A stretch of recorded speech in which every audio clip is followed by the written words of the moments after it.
Welcome back to NBA The Block Party, episode 5, post All-Star episode. We want to do a little bit of a follow-up from what we did last week. I'm joined by the one and only King Wells. How's it going, dude? Always good, man. Always good. How's it Nice. going with you? It's going good. We had a little bit of technical difficulties starting today. We are also going a day earlier, but we are excited about today's episode. We have some interesting talking points. There was one I saw this morning that I actually just kind of squeezed into what we should talk about today. Not sure if you've seen this one yet. Breaking news? Some sort of this one's not so much breaking news as it is kind of just a spotting. There was a trade also that happened today that I wanted to touch on, and some overall just some rumors in the NBA that I think we can discuss and are worth discussing. So I wanted to start with something that I saw this morning. A friend actually sent me this. It is and I'm not sure if you've seen this yet, because I haven't really seen it all around kind of the internet as of yet. But there was a picture of John Wall working out this morning that he posted on his Instagram. And in the picture, he's wearing Raptors shorts. And it's kind of an interesting thing. I'm not looking too much into it, but all the kind of the comments and hashtags are saying free John Wall, all this kind of stuff. I would assume just because he's trying to play this season and Houston doesn't seem very interested in playing him at all. But I thought it was kind of interesting to see him post a picture this morning of, or actually I guess it was last night, of him working out in Toronto Raptors shorts. So something worth, I think, just talking about, because I saw it. I saw it on a few blogs, but it wasn't hitting major media sources. As of now, it could just be that he's wearing the shorts, but I thought it was kind of interesting. It's rare you see an NBA player under contract kind of wearing the shorts of an opposing team. So not sure what you think of that, or if you saw it. It's again, I don't think it's kind of made its way around the media yet, but curious on your thoughts of that. Maybe possible John Wall buyout, John Wall to the Raptors. What's your thoughts on that, first of all? And yeah. Yeah, I would be really surprised if they bought him out this year, just because he has another year after this. So I think, like I'm pretty sure, right? So I think Yeah, I if believe it. anything, the buyout's coming next year. I didn't see the picture. I wouldn't read too much into it, anyways. But my only question is, which shorts is it? It's it's not like I don't Is think it it's like retro? well, it's hard to explain. It looks kind of retro, but they're black and red, and it has the silver claw on it. So it's the one with the silver claw. It's not purple. Hmm. Usually, like, I know what you're saying. If I saw the retro ones, I would kind of lean towards, is it just a retrofit kind of thing? But usually with that, it's more like the purple and red. This is like straight black and red with the silver Raptors logo. So Like, do they look like practice shorts, or do they look yeah, like they look actual game jersey shorts? they kind of look like practice shorts to me, but Yeah. I don't know. I wouldn't read too much into it. I would love to have John Wall on the team. I don't, whatever. Especially if we're just signing him. yeah, But I don't think that's there yet. I really hate what's going on in Houston with him. It's like, just play him. Like, do you think John Wall is good? Don't get me wrong, but is he that good that he's gonna make them all of a sudden win a bunch of games and lose their draft position? Like, no. yeah. So I think it's stupid that they're not playing him. But what can you do? Yeah, agreed.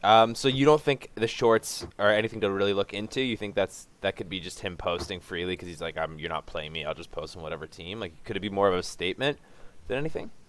Or do you think, because you typically wouldn't see a player working out in opposing team shorts. Like, that's just not something. I'm not going to go see LeBron James working out in Boston Celtics shorts. You Hmm. know what I mean? I'm not going to go see Kawhi working out in Lakers shorts. I'm not going to go see Steph Curry working out in fucking Sacramento King shorts. Like, it's just not going to happen. So that's why I'm like, it's clearly, like, it's something enough to be talked about, I think. But to what extent do we take it serious, I guess? Yeah, I just don't see how it could possibly happen. Like, there's no way we're trading for him, because even if we gave them Goran Dragic, we're still like 20 million short. And I don't see how you can give up anything of value for John Wall. Um, especially when Fred VanVleet's playing so well. So I just, yeah, all that makes me feel like there's nothing to it. Yeah, that's kind of what I was just That's why I contract wouldn't read wise. too much into it. But hey, I mean, keep your eyes on that. Maybe there is something there. Maybe he's trying to put some pressure on them. I don't really see how, but maybe it is something. My instinct says it's nothing. Cool. Yeah, so that was the first one I wanted to talk about because this friend sent me that this morning. I thought it's kind of interesting. There was a trade that happened that I wanted to talk about. This was between the Hawks and the Knicks. So the Knicks actually acquired Cam Reddish in a deal last night, Mm-hmm. and I believe I wanted to see the exact trade here because there was The a Hawks got Kevin Knox and a pick. pick. Yeah, was that it, or was there a second round pick? There's also yeah. I So don't think. the Hawks are also sending forward Solomon Hill and 2025 second round pick to the Knicks. Woo. So, I think it's kind of interesting. I really like the move for the Knicks. I really like Me the too. idea of getting Cam Reddish there. RJ Barrett's been playing really well last few games. They were college teammates too. Yeah, exactly. At Duke, it was him, Zion, and RJ, right? And I kind of remember when Reddish was kind of the silent ghost talked about when it came draft season. Like a lot of people knew obviously about Zion and RJ, and that was the big debate. And then obviously you had Jaw in there too. But I remember Cam Reddish was kind of that guy that people were like, don't sleep on this guy, don't sleep on this guy, don't sleep on this guy. And we've seen spurts this season. He's had a few pretty nice games. He comes off the bench for them for the most part, but I saw one game a few nights ago where he hit like 8 threes in a game. And it seems like he's got the potential to be kind of an offensive killer. He wears 22, my number. Love that. And yeah, I mean, I think it's a good move for the Knicks overall. RJ Barrett's looked really good in his last couple games. Not sure if you caught the last game that they played there. Got some highlights. Yeah, RJ looks like he's scoring the ball a little bit more efficiently, getting to his spots a little bit easier, and I think Cam Reddish kind of sliding into the offense is an interesting fit. And like you said, Duke teammates, there's some chemistry there. There's some familiar ground, so I think that's going to be interesting. And probably a smart move for the Knicks. I think thinking a little bit more long term on their future and two guys that they can kind of have in their backcourt and two guys they can have in their backcourt and develop together. Interesting. So, is that the only move you see the Knicks making, or do you think they're not done yet? I'm not so sure that it's on them. I would say Atlanta. I'd watch them now. Yeah. First off, I just want to say I really do like that move for New York. Really, really like it. They're building this young core that I think can probably take them places with time. You know, a little bit of time, a little bit of experience. But I love Cam Reddish. I love his fit. To me, I see him as kind of the mold of like a Paul George type player. I'm not trying to set a ceiling or anything for him, but I think that's kind of the way he can go, be a threat on offense and on defense, and any team be happy to have that. I'm kind of surprised that there wasn't more teams in the hunt for him or that jumped, and that he only really went for a first round pick, because I know Kevin Knox is part of it too, and he's a young player. But at the end of the day, the Knicks, they wanted nothing to do with Kevin Knox, so really they're just giving up a first round pick, and I'm pretty sure it's protected too. So a great move for the Knicks. On the flip side, Atlanta, I think it's a good move for them too, in the sense that one, they're getting that first round pick, which I think they want to use as part of a package to get a big time player, maybe Ben Simmons, maybe whatever. But I think that's what they're kind of working with right now. So I'm really interested to see what Atlanta does. And then if they keep him, they still have Kevin Knox, who I never really was. You know, I know he hasn't been doing very much, but I was never so low on Kevin Knox. I still like him as a player. I think that with the right environment, he can develop. You know, obviously not knowing about his attitude and personality, that's a big part of it. But just on paper, you know, 6'8", 6'7", whatever he is, strong body, strong wing. I mean, any NBA team can use a young player like that. So I don't think Atlanta's. I don't think they're losing this trade yet. You know, we'll see what Cam Reddish happens, but I think Atlanta's going to do something else. Yeah, no, I agree with you. And I always kind of was bullish on Knox, and he never really panned out the way I thought he could. I thought he had this really kind of that NBA body, NBA skill set that just would work anywhere. But I guess, like you said, a change of environment, change of scenery, change of teammates, just infrastructure, team, coach, whatever. Sometimes that can reset a player, and they can kind of come into their own maybe a little bit later than some other players would. Like obviously, a guy like Cam Reddish is younger. He's hasn't been in the league as long, and he's arguably accomplished pretty similar feats in terms of what Knox has done. Knox hasn't really done too much, but Well, neither of them have really. Let's be yeah, honest. exactly. So I think, but Cam Reddish obviously is a little bit younger.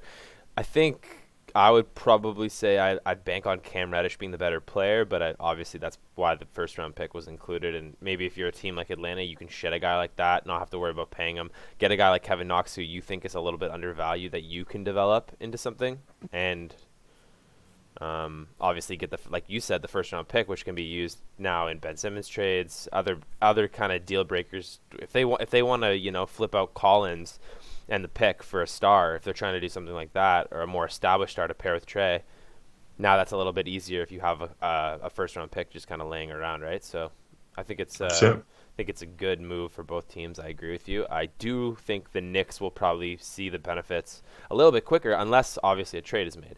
So Yeah. I um, just want to point out too, they are actually the same age, Kevin Knox and oh Cam really? Reddish. Yeah. Wow. So Reddish was definitely drafted before, though, right? Was it 2 years before or a year before? I'm not sure. That's interesting. So I mean, Actually, I can tell you in 2 seconds. I'm pretty sure Knox was drafted before the Zion year. Knox went 1 year before Cam Reddish. Okay, so it was a year before, but same age. So, interesting. I guess that's probably a big incentive for Atlanta then to be like, well, look, we're not. It's if we're getting the same kind of time frame on a player. Yeah, I think with Atlanta, I think Kevin Knox is kind of like a cherry on the sundae. Like if he pans out to something, that's great. But if not, They got the first round pick, whatever. Yeah, I think that pick is what they really really wanted, right? and And they that's it. I'm really curious to see what they do with it. and that could be one of those moves you look back on and you go, wow, Kevin Knox actually became a more sustainable player than Reddish, and they got the pick. Sure. Yeah. Right? So Exactly. that's probably how they're seeing it. I wanted to move into some All-Star voting. I have a Okay. list pulled up here of kind of the leaders right now in the East and the East and the West, front courts and back courts. Let's see if you can guess the leaders of the guards of the East and the guards of the West and the front court leaders in the West and the East. Let's see if you can guess who's leading votes right now. So start with your West East. Or yeah, your West, or sorry, your West guard, your West guard, your West East, your Well, West. last guy's got to be Steph Curry. Yeah. He's probably leading the whole thing, I Oh, would guess. it looks like he is. Yes. Um, and then the secondary guard. So Huh. so you want to do this the guy in second as well of each conference? We can do that too. Oh, you want me to flip to the East? Oh, do the guy in second. That's a good idea. So who do you think's below Steph Curry in the West for the guards? Not just guards or Just total? guards. Just guards. Okay. Just guards. Who do I think? I wish it was John Morant, but I bet it's not. You know what's funny? It actually is. Oh, nice, nice, great. Well, Yep.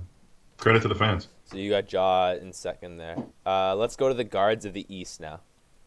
Guards of the East.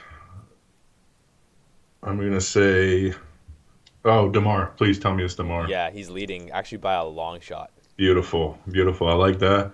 And then the next, yeah, maybe Trey Young, maybe Harden. Trey Young in second. Yeah, nice. Nice.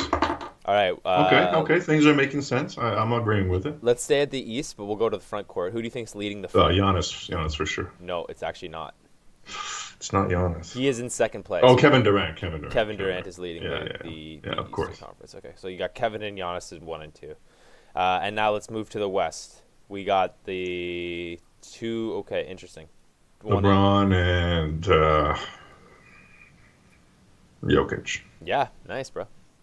Pretty bang on. Money less. So yeah, you I mean, got, it makes sense. It makes sense, right? You got any problems with that? no.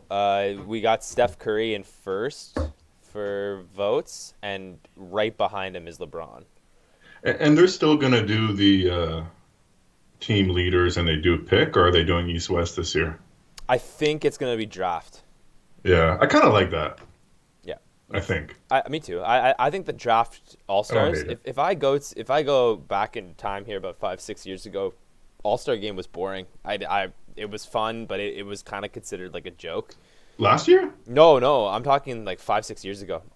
Oh yeah, And then there was a point where you kind of just kept getting every year felt like the game was getting lighter and lighter, and then it seems to me like when they implemented when they implemented the drafting and when they implemented like the new rules with the kind of the countdown clock or the point clock instead of the actual yeah. clock. It's called the Elam ending or something like that. Yeah, I just thought it was a better change of pace. It made it more competitive at the end, and it made it kind of like a little bit more exciting, and it made it different, which is what an all-star game should be is different. It's not we don't want to watch a regular game when we're watching all-star, so it gives it a good tweak. It gives it like honestly something that makes it worthwhile, makes my time invested worth watching, and yeah, I'm excited. I think this year, I think what they're probably kind of hoping pans out, my guess would be a Kevin Durant versus Steph Curry draft.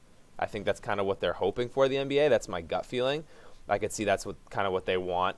We've seen LeBron do it every year. LeBron and Steph. We've seen Is that what it's looking like right now, voting wise? I mean, Anyways, I don't know how it's going to work. Is it going to be one from each conference?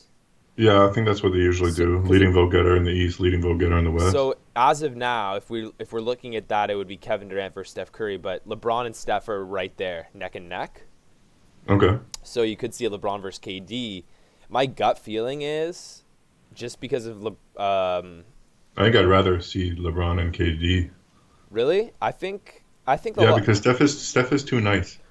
I know what you mean by that, but I also think fans would appreciate seeing a Kevin Durant versus Steph kind of let's both these guys on Golden State picking their teams. Let's see who wins it. It kind of just gives it this new narrative we haven't seen yet. We've seen LeBron in there a bunch. I think like LeBron would be pretty ruthless. Like he seems to draft really well. LeBron in these things, I think LeBron just like Yeah, he is drafts all the players he doesn't want guarding him. yeah, exactly. And he plays to win where you've had guys like Giannis having to pick their teammates, which I hate to say it. You have Giannis picking Middleton round one there, and then LeBron gets to pick Davis round one, and then you kind of start on uneven terms. And you obviously know that's what they're going to do. They're going to pick their teammates during this draft process. But I think to keep it fun and competitive, Steph doesn't really have to worry about picking a teammate, although Andrew Wiggins is climbing up the leaderboard on this Yeah, I voting. wouldn't mind seeing him as an all-star. I have a problem with it. I don't have a problem with it so much if the coaches vote him in, but even then, I'm not voting in Wiggins over a lot of guys. Yeah, Like I think he's played pretty well. I mean, in what world is Wiggins an all-star over Karl Anthony Towns? In what world? is that what it comes down to? Well, he's got more votes, and I'm just saying, like, you know what I mean? I'm And not saying he's a starter. I'm saying as a all-star, yeah. Reserve though would be coaches and GMs and management Coaches. picking, right? Or coaches? Mhm. Okay, so yeah, Yeah. if I'm a coach, are you really gonna put Andrew Wiggins in that conversation over Jason Tatum or Jimmy Butler or over Jason Tatum. Yeah, I think he has to be. I mean, he's essential to the way the Warriors have come out. The Celtics have been disappointing, and the Warriors have been exceeding expectations, I think. I mean, I just don't think I could ever say that Andrew Wiggins is having a better year than Jason Tatum if I just look at the numbers. But I think it's a conversation for sure. really, I don't have Wiggins in that category yet, or don't think I ever really will. And I think you're gonna honestly really see it now that Clay's back. But I mean, I don't want to discredit what Wiggins has done. I don't have him in the same tier as Tatum or in the same tier as like a Paul George or Well, Jimmy I'm Butler, not necessarily saying he's in the same tier Karl Towns. like that. I'm just saying what he's done so far to deserve being an all-star this year at this point. I mean, I'm not ranking them like all time. yeah, I still just don't. I still just have a problem with giving that to Wiggins, to be honest. Like, what's Fair enough. You what? brought it up. Yeah, no, I know. I'm just saying that's because he's third in votes in the West. Oh, I gotcha. He has to be brought A lot up. of fans in San Francisco. Yeah, exactly. Clearly, because he's got more votes than Paul George, Karl Towns, Well, I'll put it this way: if Andrew Jason Wiggins is Tatum. there, then Fred VanVleet is an all-star, and Well, there's no doubt that's about it. that's my thing. That's my thing. It's like if you're like, let's compare those two, for instance. It's different conference, but if I'm comparing the year that those two are having, it goes to Fred, not even close for me personally. And Yeah. I'm not even gonna factor in that the Raptors aren't, winning a ton of games. Like they're still in the playoff hunt. Hey, we're in the playoffs, baby. Yeah, exactly. But if I'm just looking at the year, standalone year, All Star, like look at this guy, look at this guy, comparing the two, what Fred's doing versus what Wiggins is doing, I just don't have it on the same tier. So like we got what Wiggins averaged 2.2 threes this year, 18.6 points. His assists are down, his rebounds are down, his free throw shooting is down. To his credit, he's been relatively efficient this year. Hmm. Shooting, but I don't know. Let's go look at what's Fred. Let me just look at Fred's numbers, for instance, just to give. 22, 5, and 6, baby. Yeah, there you go. And that's a 6.6 with 1.7 steals, trending up on the month, 2 steals, 40% from three. 40% from three, 45% basically from the field, almost a 90% free throw clip, Yeah, almost it's getting to the point where it's almost criminal that Fred VanVleet doesn't make the All-Star team. I know there's a bunch of guys, but almost 4 triples. Almost 4 triples. And you want to know the most impressive part to me is, one of the most impressive parts to me is Hmm. 6.6 assists under 3 turnovers. Oh yeah, no, he's a beast. That's, to me, guys that can keep the ball under 3, like anywhere in that, even just the high 2s, like your Chris Pauls, like these guys. You know who's actually been really good at that this year for me, that I've been watching a lot more of, is Spencer Dinwiddie. He's actually got a really, really good assist-to-turnover ratio, and he's, in my opinion, coming out as one of those guys that really doesn't make a lot of mistakes. And I think that's an underrated part of a lot of people's games. I guess the narrative with, Westbrook, the Lakers, Harden, there's all these narratives that they turn the ball over so much. And this year, I'm kind of starting to appreciate more players that take care of the basketball. Chris Paul, VanVleet, these guys that can pass the ball and run the offense, but not have this huge high turnover clip. Because sometimes you watch these guys play, and some of these turnovers that they throw, it's like, damn, I get you're trying to get your team involved, but that's just not a good basketball play. And No, absolutely not. It's like players that foul a lot. True. Like maybe you get 3 blocks a game. And I'm not saying Miles Turner's doing this, but Yeah. maybe you get a guy that's 3 blocks a game, but he's also fouling out every other game. I mean, Right. Jaren Jackson had that problem for a long time. it's usually young players will have these types of problems, and they get over them, Right. or they don't. But yeah, just, I don't know. Back to Fred. Insane shout outs to Fred VanVleet this year, having a crazy year. If Anybody that thought that he couldn't get better is getting proven wrong again. This guy's just an animal. To give some perspective, in the last month in fantasy basketball, he's been the number 1 rated player. I believe it. And on the season, he's ranked 4 for the year. I believe it. So, I believe it. Let's put this in perspective here. VanVleet's an all-star. He's performing at a top 4 player fantasy-wise. That's pure analytics. That guy. If the Raptors were in the top 3 in the East, people would be talking about him MVP. Yeah, I mean, his numbers are stupid. He's having a better year than Bradley Beal. Wow. No, he's a great player. I love Fred VanVleet. He's my boy. You know who I want to talk about? Lakers lost last night again. It was a tough loss. I've been watching a lot. Against your Sacramento Kings. Obviously, they're without Davis. I think that the trade's definitely on the way. I do want to say, though, who's been playing? The Davis trade? No. Sorry, Westbrook trade is on the way. Or if they can pull it off, which is going to be. That's who's taking Westbrook, man? Yeah, no one. That's the thing. But the Knicks from 2011, maybe. That's about it. You know who's playing well for them, though, and I do want to give a shout-out because he's on one of the best deals in the NBA right now, in my opinion, Malik Monk. Malik Monk's looked unreal. Last night, hit 6 triples, super efficient. I think he's one of the best deals in the NBA right now, if I'm being totally honest. I think that's probably one of those pieces that the Lakers are not looking to trade. He seems like he's kind of carved out a role as LeBron's right-hand man. He's always running these quick little ball screens with LeBron. They're always giving it back and forth to each other. It seems like those two have really clicked to me. It seems like LeBron's kind of found his Robin, and I think Malik Monk's embracing being that kind of Robin figure. And he's like the perfect fit alongside LeBron. Still relatively young. I think he's only 22 to 24 years old. And I've just been so impressed with Malik Monk. I think he's blossoming into one of the best offensive players on that team. I don't see his starting role going anywhere anytime soon. He's an exciting player. He's exactly what they kind of need beside LeBron. So I think that's the perfect fit. Now, talking about Westbrook, I do want to give him a little bit of credit here. The turnovers are way down, but it also kind of what comes as a part of that, it seems to me, is the usage and the numbers.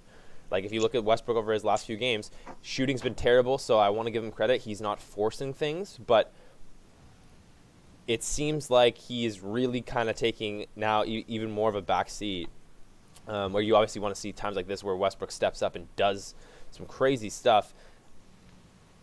How much of this Westbrook thing is psyche versus how much is this just the player he is now and maybe the player he's always been, masked by a little bit of freakish athleticism? I'm not sure what your question is. Like, how much of this is psyche, like, in his head, versus this is kind of the truth unfolding?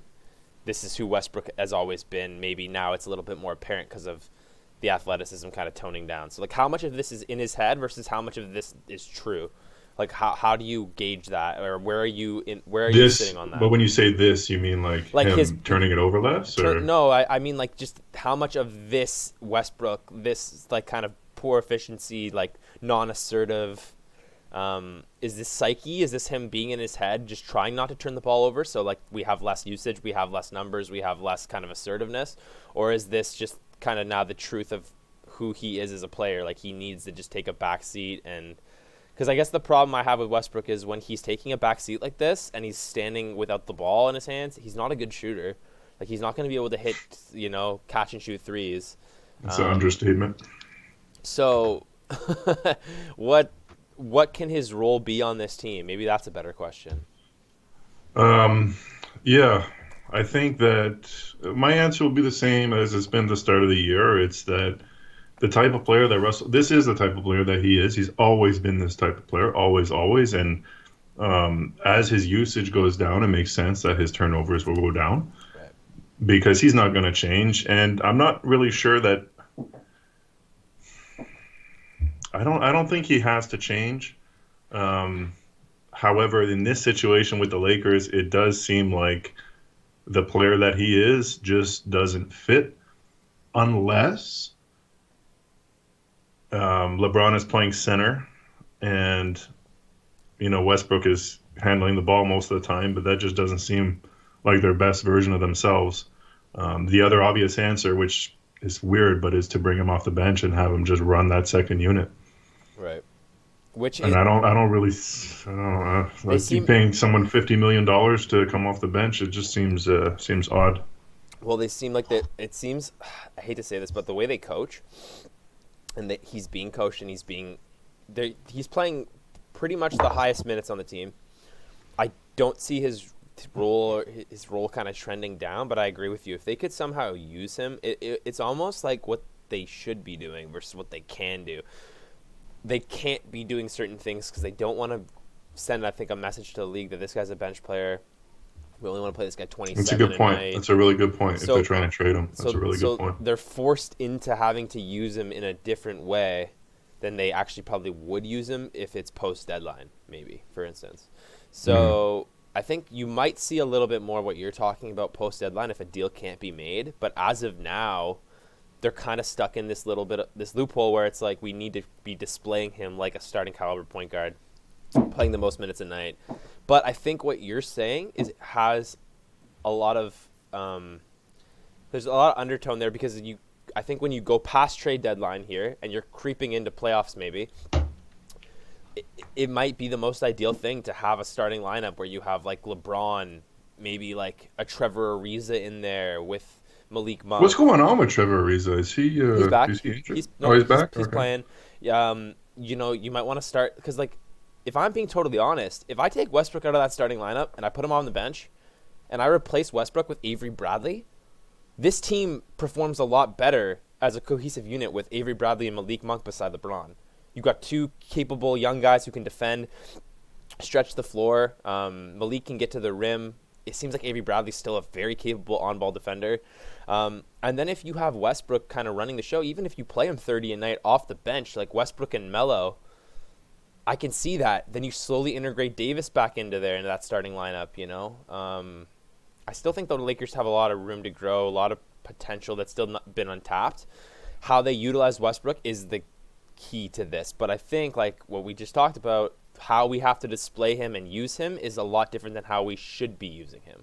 So that's going to be interesting to monitor going forward. And I think it's something that could be a little detrimental to the team in the next few weeks as they're prepping for trade deadline. I wanted to ask you, what do you think is a trade deadline pick? Oh, actually, before we get into that, I don't know if you saw this, but Bol Bol was traded to the Detroit Pistons, and that trade was recently declined by the Pistons because Bol Bol and his physical. Something worth noting. Oh, no. So I don't know if we'll see Bol Bol going to the Pistons. I think he's still in Denver, but now there's this narrative that he didn't have a good physical, so that's interesting. We also need to talk about Damian Lillard. Speaking of injuries, physicals, looks like Lillard is going to have that abdominal surgery. I think he had it. Did he have it? Was it last night? I thought so. Oh, okay, so then last night or today. I thought either way, 6 to 8 weeks, reevaluated in 6 weeks. Do you think Lillard's done for the season? Yeah. Yeah, me too. And do you think now with Anthony Simons kind of developing into a usable option and playing really good basketball as of late, he is kind of, I believe, mourning the death of his grandma, so hopefully he's back soon and feeling okay. But this team is very, very, like in terms of guard depth here, they're not looking like they have even a chance to compete at all this year. It's definitely looking like it could be a tank year. Do you think we see kind of a halt on bringing CJ McCollum back up to speed here now that Lillard's had his surgery? Do you think the best plan would be develop these young guys like Anthony Simons or Simmons? Yeah, not only that, I look at Portland to try and sell high on a guy like Robert Covington. Wow, to get closer to the deadline, because that's an interesting talking point. Yeah. Why have these guys around? I'm saying the opposite of like I don't like these guys. No, yeah, I like these guys, but Covington's unreal. They need to be somewhere else. In their situation, I think Covington's going to be one of those pieces at the deadline, like you said, that a lot of teams. Really, he's on a great contract too. He's always seemed to be on a really good contract for how he plays. He can pretty much do everything. He's the definition of a guy who doesn't need the ball in his hands, right? Like his game is built off the catch and shoot threes, playing great lockdown defense, pretty much any position on the floor he's capable of playing and defending at, including the center position, which is great team defense. Hits his free throws, just seems like a very smart overall player. Who do you think is the best fit for a guy like Covington? Like what team? Yeah. Oh, anybody. Right. Like you said it, man. Anybody could use that. He could slot in. Where do you think right now, who's lacking a player like that, would you say? Well, I'm sure the Lakers would love him. A team like Philly would probably love him.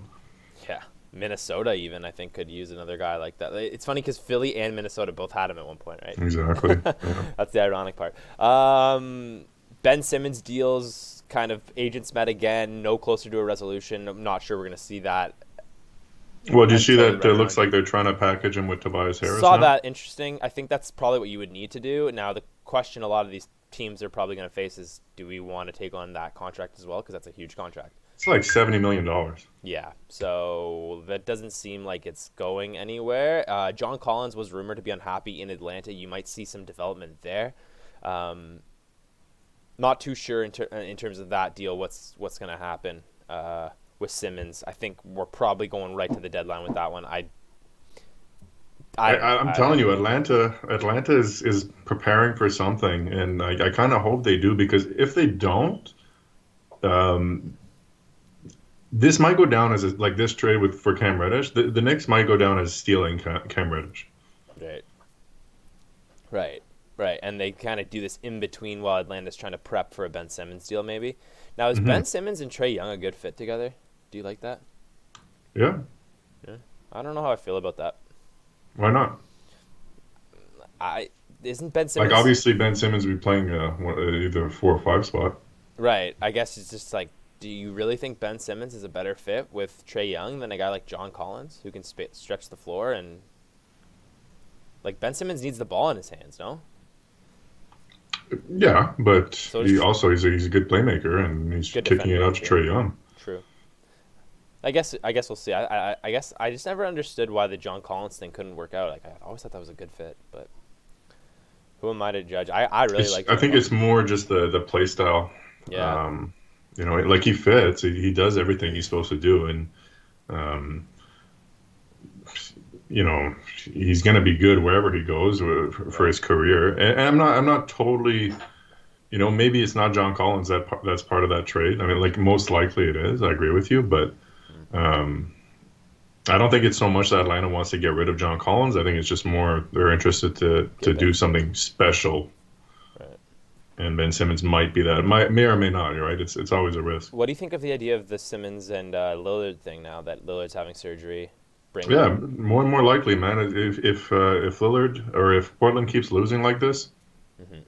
super light. Like it makes it likely in a lot of ways because Trade for a guy like um, Simmons, get another draft pick, build around that. that's it. That's it. Lillard and Embiid can kind of do their thing starting next year. Yeah, yeah, and that's the only thing that kind of sucks is you wouldn't have Lillard for these playoffs. But if you know you're going to have him afterwards, him and Embiid, they're both locked up, probably for similar amounts of time. Right. Um, that's how could you not want to roll with that? Yeah, it's pretty nice. I wanted to talk about Kawhi because there's been a lot of rumors about this, him kind of ramping up workouts, doing more explosive things. But then you also have the flip side of this Clippers thing, which is that Paul George might miss the rest of the year with his elbow injury. So where does that sit in terms of Kawhi coming back? Do you think it's I probably the doubt it. best interests of the Clippers to kind of rest them both, play it out, scratch this season, bring them both back next year at 100? Of course. And that's probably what we'll see. I think Yeah, if you saw a healthy Paul George, though, you might. yeah. If Clippers were like healthy with obviously minus Kawhi, but if everybody's healthy and they're rolling at the end of the season and they go into the playoffs with a lot of momentum, you start asking yourselves questions. But at the end of the day, nothing that Kawhi has ever done shows that he would kind of take any type of risk Right, instead of coming back, 150%. right. So I don't buy it. I don't buy it. I think people are just trying to get people excited and everything, and Clippers just need something Yeah, because right now it's looking like they've shot themselves in the foot a couple times in the last 2 years. But yeah, I don't think it's happening this year. I'd be pretty surprised. yeah. I'm with you there. I mean, you don't think Amir Coffee is the answer, No. though? Yeah, that's everything I had on my list for today, bro. Like in terms of talking points, was there anything you wanted to add here? Those were kind of the ones I had written down. Major ones I wanted to hit on: the trades, the Ben Simmons stuff, the Lillard stuff, Lakers problems. Obviously, Cam Reddish we talked about. The John Wall thing I thought was kind of interesting and fun. Nothing I can really think of other than that from post All Star. We kind of got into the All Star leaders here and where we're sitting. We talked on most of that. Is there anything you can think of that I've missed, or anything you wanted to add before we? Yeah, a couple things. I Yeah. mean, one of the things, I was trying to think of who I'd want to see in a 3-point contest, and I think what they should do is let Clay be in it, um, because he won it before, right? So he's got like to me, if you've won it before, then you should be able to go back whenever you want. Um, but I think that'd be a nice way to have him involved at All Star Weekend and just celebrate a little bit more him coming back because what a nice story that is, man. And I'm sure you watched that game. I watched the last two. Uh, Yeah. what a how much fun is that to see him back out there? I'm Hmm. I'm feeling myself starting to root for the Warriors again. I was rooting for them probably like the year before they won their first title. Hmm.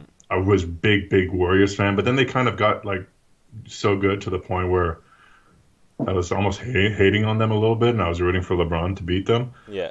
But now I'm feeling back like the old days again. Like I want this team to do well. I love Draymond Green. I love Klay Thompson.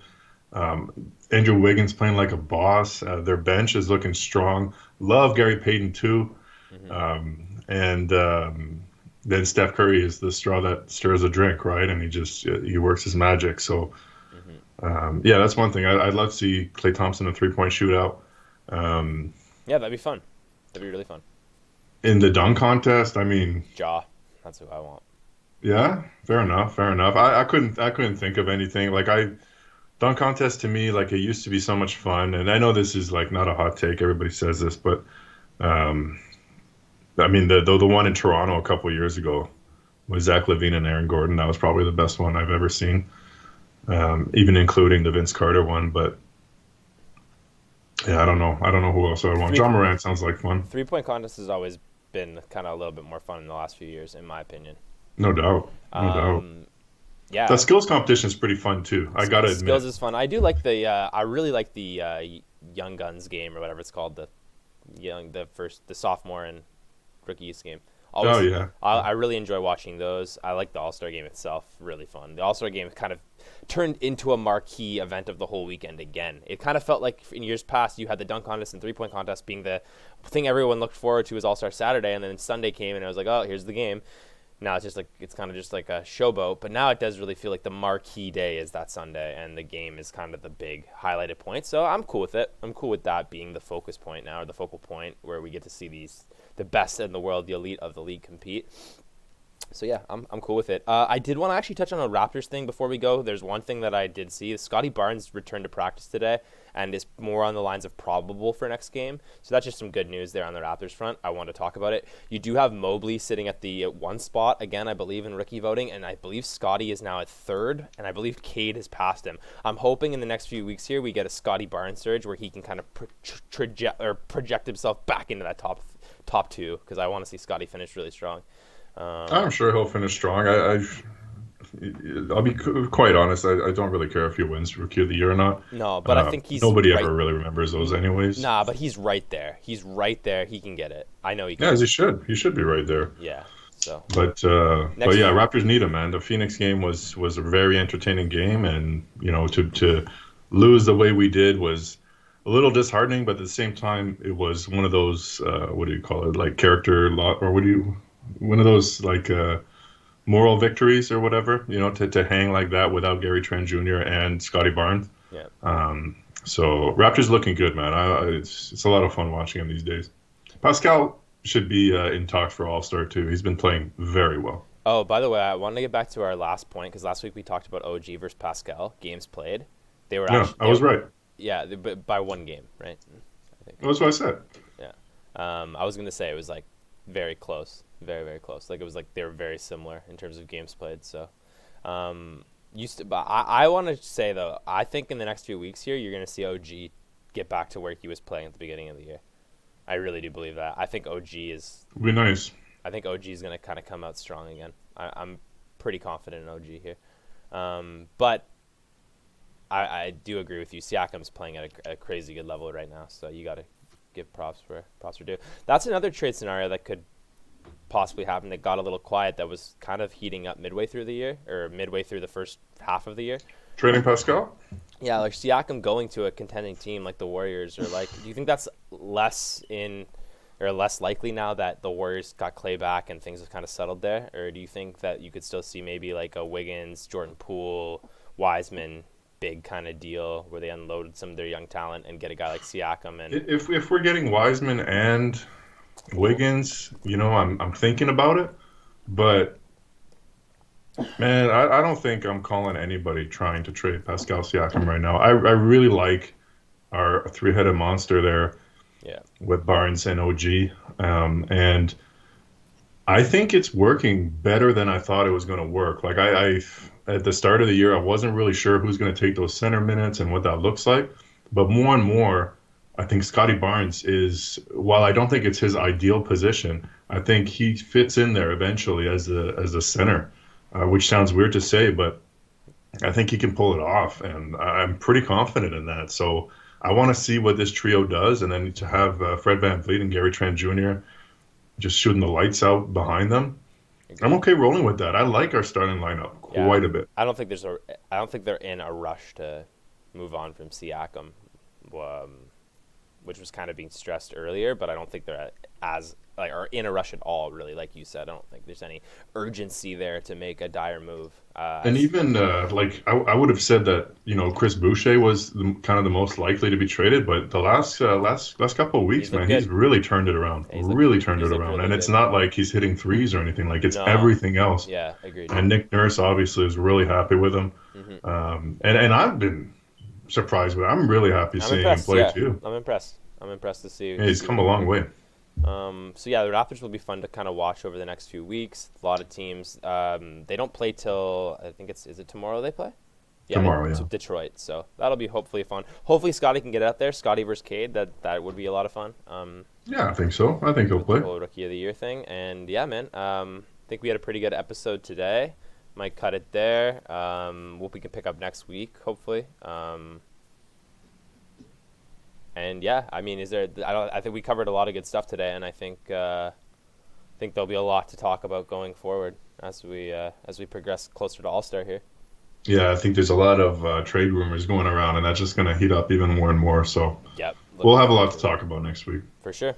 All right, dude. Good episode. I'll catch you next week, and yeah, it's the block party.